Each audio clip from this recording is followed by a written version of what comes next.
What's going on, ladies and gentlemen? Luke Innes here. Final part, day 5 of the Wes Craven marathon that I've been doing to celebrate the great man's legacy. And I said previously that I am ending with my personal favourite Wes Craven movie. I'm sure plenty of you already guessed. My favourite Wes Craven movie is The Hills Have Eyes. So obviously The Hills Have Eyes, second feature from Wes Craven. The movie stars horror regulars Janice Blythe and Michael Berryman amongst a huge cast, which contains a lot of actors who didn't really do an awful lot else aside from this movie. Essentially, the film follows the Carter family, who are the parents, the 3 kids, who are, you know, adults, and the husband of the elder daughter. They're on a trip to California, cross country with a camper van, and they end up trapped out in the desert wastes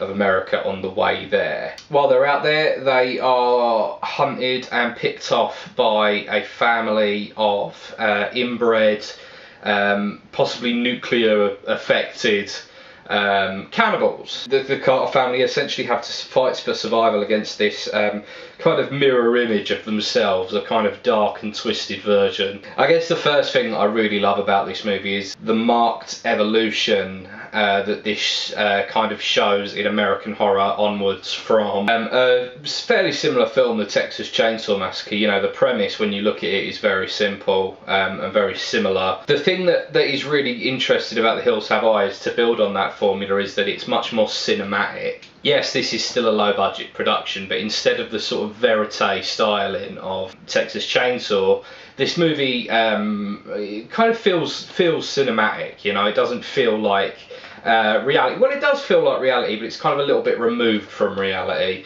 What I mean by that is, for example, there is a proper cinematic score to this movie. It's cut in a way that it's moved on from the kind of documentariness of Last House on the Left to being very cinematically shot. This is probably among, I mean, admittedly I haven't seen all of Wes Craven's movies, but this is one of his most visceral movies. You know, it's this and Last House on the Left. When it turns up, the gore is very intimidating in this movie. The special effects range from passable to very good. Papa Jupiter's nose, where it's sort of split, that's, you know, kind of a little bit on the you know, but it's okay. Whereas, you know, when Pluto gets his fucking Achilles bitten and broken up by the dog, that's fucking brutal, man. You know, it's got that real kind of day-glow blood that 70s horror had that I love. I've got to say, I really struggle to kind of reason myself as to why this is my favourite Wes Craven movie. I just think it's his best film. I really can't explain it. It's got a perfect mix of, like, the cinematicness of something like Nightmare on Elm Street and the kind of grotty, low-resness of Last House on the Left. It's the best of both worlds. It's for me, it's the ultimate Wes Craven movie, as I say.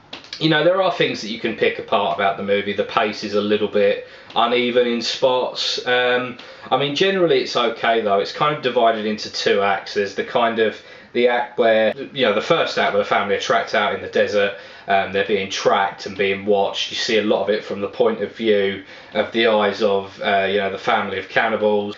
And then this, you know, the second act, which is sort of the battle between them. You know, the family sort of ransack their trailer and kidnap the baby, shoot various members of the family, you know, and the kind of battle begins, you know, between the survivors and the clan. And the whole sort of town and country element, and the fact that these 2 sides sort of reflect each other, you know, the idea that the cannibals are the Carter family kind of gone wrong in a way, you know, that all kind of feels very cool. And then of course with the cannibal family as well, you've got Ruby, played by Janice Blythe, who kind of represents kind of someone who's trying to break away from the family, who wants to be, you know, part of the kind of town side of the town and country equation. So maybe there's some sort of social commentary in there about social mobility or something. I've no idea.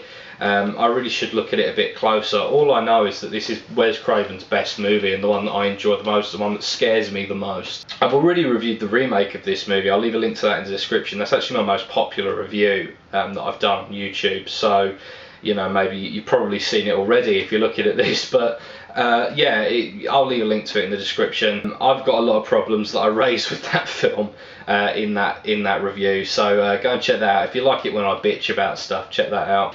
Overall, I've really got to say that The Hills Have Eyes is a great movie. It's a classic of the horror genre. It kind of gets a little bit lost in the shuffle. Kind of, you know, it's generally considered to be a little bit behind the likes of the horror classics that kind of bookend it. You know, Texas Chainsaw, or, you know, a few years earlier, Halloween the next year. It kind of gets lost amongst those movies. But I think this movie really deserves and commands the same sort of respect as those movies.